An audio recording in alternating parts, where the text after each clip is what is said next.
Hey guys, it's Chevy Sergeant here, and I'm bringing you another video today. This one's a little different. This is going over the 2007 Chevrolet Impala SS I just picked up. I got this Impala last Friday, and I got it through an auction. The place I worked from, we was auctioning it off. It's going to be a wholesale type of deal, and it's going to go get sold off to one of those like buy here, pay here's or whatever. Anyway, I snatched it up from there. I got a real good deal on it for considering what they're going for in the area. This particular car is black on black, so the black leather interior. Of course, it has the LS4 V8 front wheel drive, and then it's got all the other little, tidbits that an SS would have. So I wasn't really looking for one of these cars, but this deal came up. I saw it, and I wanted something to replace my daily. I had been driving that 03 Chevy Impala with 325,000 miles now. So I wanted to get something a little different, which still an Impala, but obviously an Impala with a little different drivetrain. I'll go ahead and walk you around the car and show you some of the defects and other things about the car. So the car itself, the paint's not in bad shape. It's got a ding on the hood right there, some chips, typical 07 stuff. I just threw 4 brand new tires on it, so those are set to go. A couple scratches and dings. Wheels are starting to get corrosion. Now this right here is the worst of the car. The quarter panel looks like somebody wrecked it a little bit, and they tried to do some of their own mud work at home and spray painted it. So it's got some spray paint on the quarter. Body lines crushed in. Thankfully, that's what I do for a living, and I'll probably end up fixing that down the road. Not a huge deal, not a deal breaker for me. Come around the back. Bumper, some stress cracks, dings, dents. Again, it's an 07. Somebody, obviously, it's been a couple fender benders. You can kind of see when you get up close. But from afar, not bad. If you look up right here, it's got the MagnaFlow catback exhaust. It's not just the tips, it's the whole MagnaFlow shebang here. Let's see if I can get it. MagnaFlow. It's got the resonator, mufflers, and the tips there. Go ahead and fire it up real quick. Of course, it has to have the remote start with the SS package.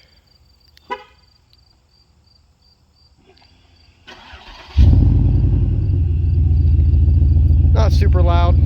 Could be louder for my liking. It's got a nice little tone to it though.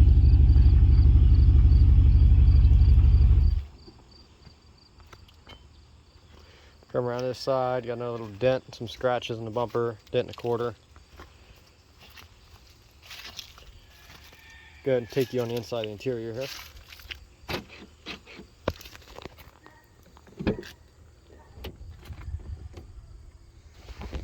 Alright. It's got the wood grain imitation on the dash, a little bit on the door panels. Got the black leather SS seats. Heated, of course. SS embroidered on the steering wheel. 140 mile/hour speedometer. Back seats just regular black leather.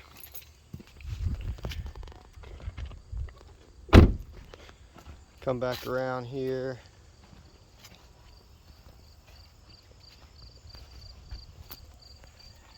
We'll pop the hood real quick.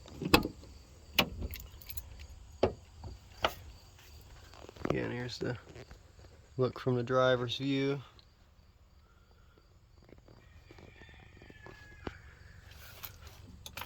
It's got the Bose sound system from factory. Oh, and I also found out, nice little surprise, it's got the six disc CD changer, which I'll probably never use that, but hey, it's got it if I do want to use it. I'll probably put an aftermarket head unit in it, but it is what it is.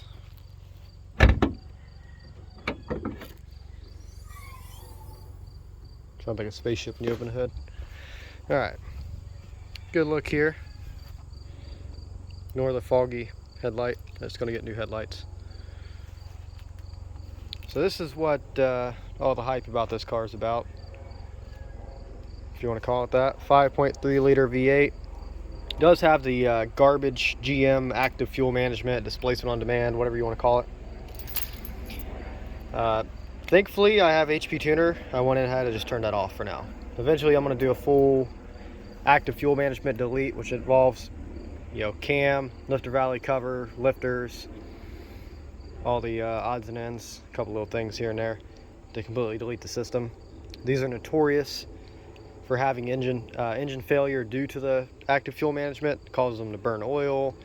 It causes them to wear the valve train out pretty quick, the camshafts, lifters. So it's pretty hard on them. I think it's a horrible idea for these cars. It's supposed to save you fuel, but I didn't buy this car for fuel economy, so it is what it is. I turned it off. So the car has 132,000 miles on it. These are also really known for eating transmissions. These were equipped with the 4T65E HD transmission, and it's a similar transmission you'd find in the V6 variant. However, it's supposed to be a little stronger, not very much. When these cars are beat on or raced or just even general driving, they tend to eat those transmissions up pretty bad. So that's why you see a lot of them for cheap on Marketplace, or cheaper because they're having a bad transmission.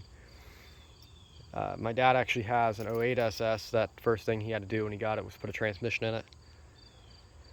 And you'll see if you go in the forums and the groups and everything, everybody runs the same thing. Thankfully, there's kits out there now to beef up the factory trans, and there's also a kit now to bolt in a 4T80E from a Cadillac North Star, which is a little bit more hardy of a transmission for those guys that are adding performance such as turbos, and even a guy with a supercharger and nitrous and all kinds of stuff. So people are building these cars to some extent, but of course you have to do something with the glass transmission on top of that. So I have full intentions of having to rebuild this transmission down the road.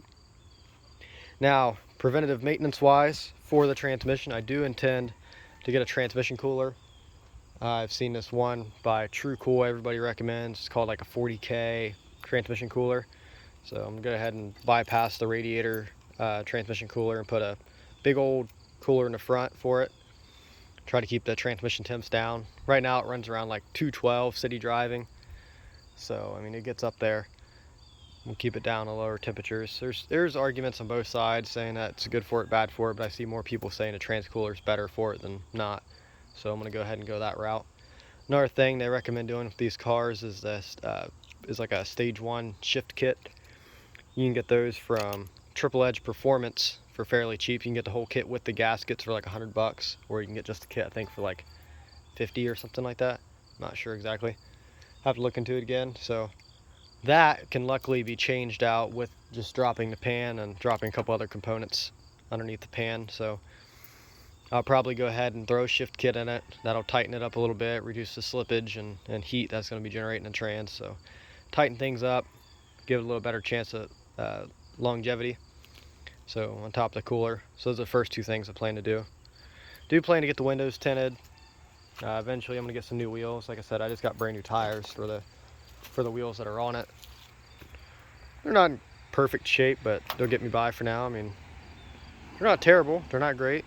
Factory wheels, can't expect much from them. They are SS wheels, but just big, bulky alloy wheels. So anyway, another thing I plan to do is it's going to need shocks and struts here soon. I'm probably just going to go ahead and get some coilovers, bring the height down a little bit. They're not too much, the ones I was looking at are not too much more expensive than like a factory set for factory shocks and struts. So I'll probably go those. I was looking at the Rev 9. I've heard hit or miss reviews about those, but they're more pocket friendly than the higher end brands that people look at. And again, I'm not going to be like doing any crazy performance stuff. I just want to bring the height down and give it something a little different. Plus they're fully adjustable. Overall right now though, this car is a pretty fun daily. It's peppy, it'll burn the tires a little bit. It's funny seeing an Impala of this body style. It sounds like a V8, especially after driving my 03 over there with the 3.8 liter, which has been amazingly reliable. I actually just took it to Niagara Falls and back, which is about 700 miles round trip. Did great, not a hiccup on the way there and back, even with the high mileage. But yeah, this is kind of just an overview. I'm gonna get some aftermarket taillights for it. Some new headlights, of course. You see that one up there is faded. This taillight's got a little crack and a hole in the bottom of it. Overall, I don't think I did too bad on pricing. Said it needs some things, as most cars do of this age. But then again, at the same time, these cars are getting harder to find. Now you see Impalas everywhere, especially this generation. They made this generation of Impala for a long stretch of time. Now, for the SS, I believe they made them 06 to 09. And they made around roughly 49,000 SS Impalas.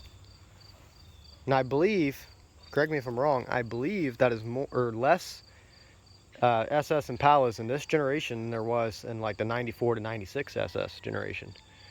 And you see very few of those running around, and when you do, they're pretty high up there in price. Now, given they're a nicer body style to some, and they're also rear-wheel drive, which is more desirable, but still, you see those cars going for $20,000, and you know, it's they're nice cars, but you know, I feel that down the road, these cars are going to be kind of in a similar situation. They didn't make very many of them,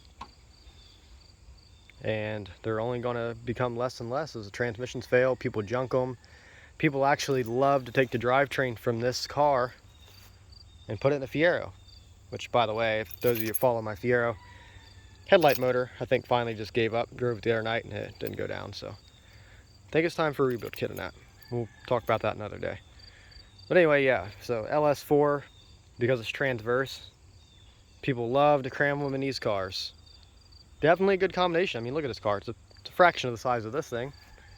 This thing's a boat by comparison, so you know, it's definitely a fun swap, but that's not the route I plan on going. I plan to keep this as a daily, fix it up, just continually make it nicer, and just have it and just enjoy it while it's around, you know. But yeah, my dad, he enjoys his 08. Jumped into a couple LS4 groups and a couple W body Impala groups, and I've been gathering all kinds of information on the car and just trying to prepare myself for any future problems that might run into.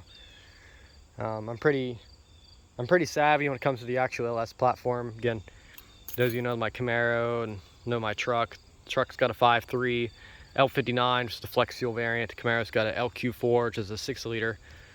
So they're both 04. The engines are both out of an 04. And you know, I did all the work on those myself, swapped them and wired them and all that good stuff.